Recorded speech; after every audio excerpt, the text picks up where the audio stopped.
Transit police across the country are grappling with a new problem. Thieves are stealing cell phones and electronic devices at an alarming rate. They seem to be everywhere you look. Cell phones and other electronic devices being used non-stop by commuters.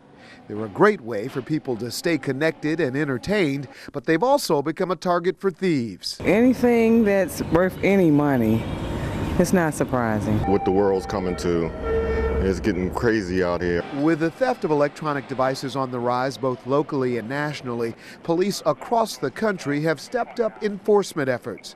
MTA police have launched a campaign designed to educate passengers. It was recognized that there's a national epidemic for the theft of electronic devices. MTA police are taking their safety message directly to commuters with brochures and signage that provide sound advice on how to safeguard their valuables. If it's valuable to you, then it's valuable to someone else. Police are urging commuters to keep cell phones or other electronic devices secure, to be discreet when making calls or listening to music, to password protect your cell phone, and to keep a record of the make, model, and serial number. The campaign is simple. Play it safe.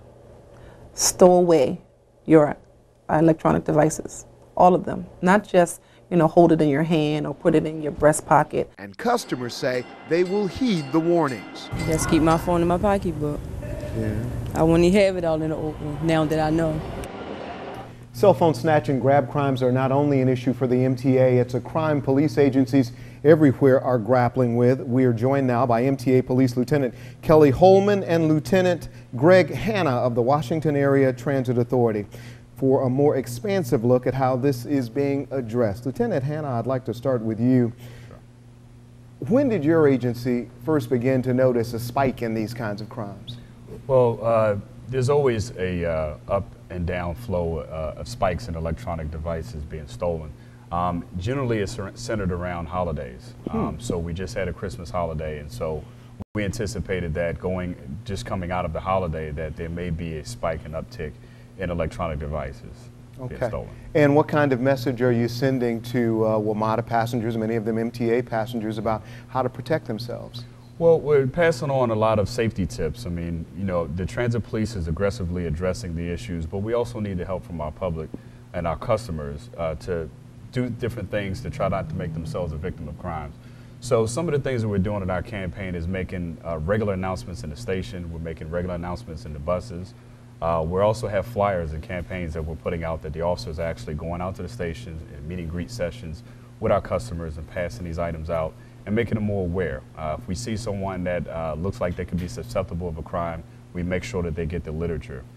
We also have had a lot of success with our crime suppression team, which is kind of a undercover bait operation in which the officers disguise themselves as a decoy, as if they're a victim of a crime. And we've been very successful with arrests in that area of our deployment strategy. So we're doing a lot of different things to make sure that the public is educated and making sure that they're aware of their surroundings and not become a victim of a crime. Lieutenant Holman, this has got to be frustrating not only for the police but passengers as well. These cell phones and other devices have become so much a part of our daily lives, and people kind of take it for granted that they can use these things whenever and wherever they choose. But what's the problem there? The problem is the criminal element sees that as an opportunity to take that item, then you become a victim. Commuters tend to relax to and from work. They use that opportunity to use their electronic devices, and then in that one instance, that's when they become that victim. So what should a person do if they find themselves victimized? How do you respond? Do you try and go after somebody that's taking your property? Absolutely not. What do you do? The MTA police encourages everyone, first of all, to have their safety is paramount. We want you to relinquish the property. Don't fight for the property. At the very least you can do is obtain the conveyance information that you're on that particular day. That will be the bus number, the coach number or train number, the badge number of the operator if possible, and the actual station that the incident occurred in.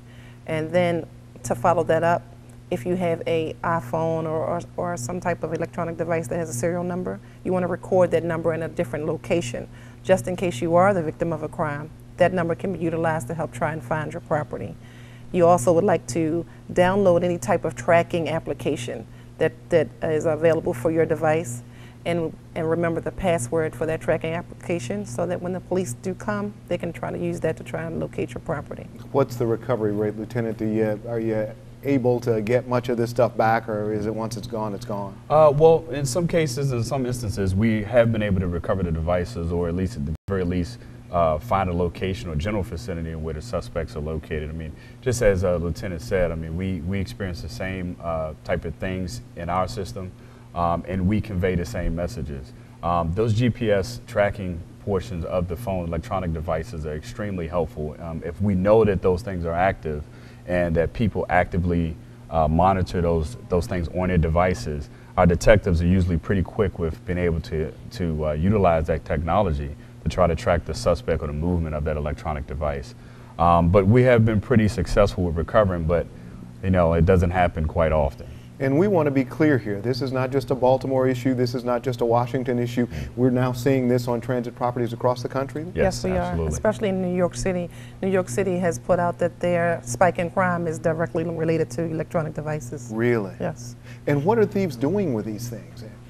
Well, some of the things that we have been experiencing in the transit system, I'm sure that MTA has experienced as well, is that they'll go to some type of retailer that does some illegal cloning of the phones, and they'll flip the phones back over and into another owner, or they may do something with a chip inside of it and try to reactivate the phone.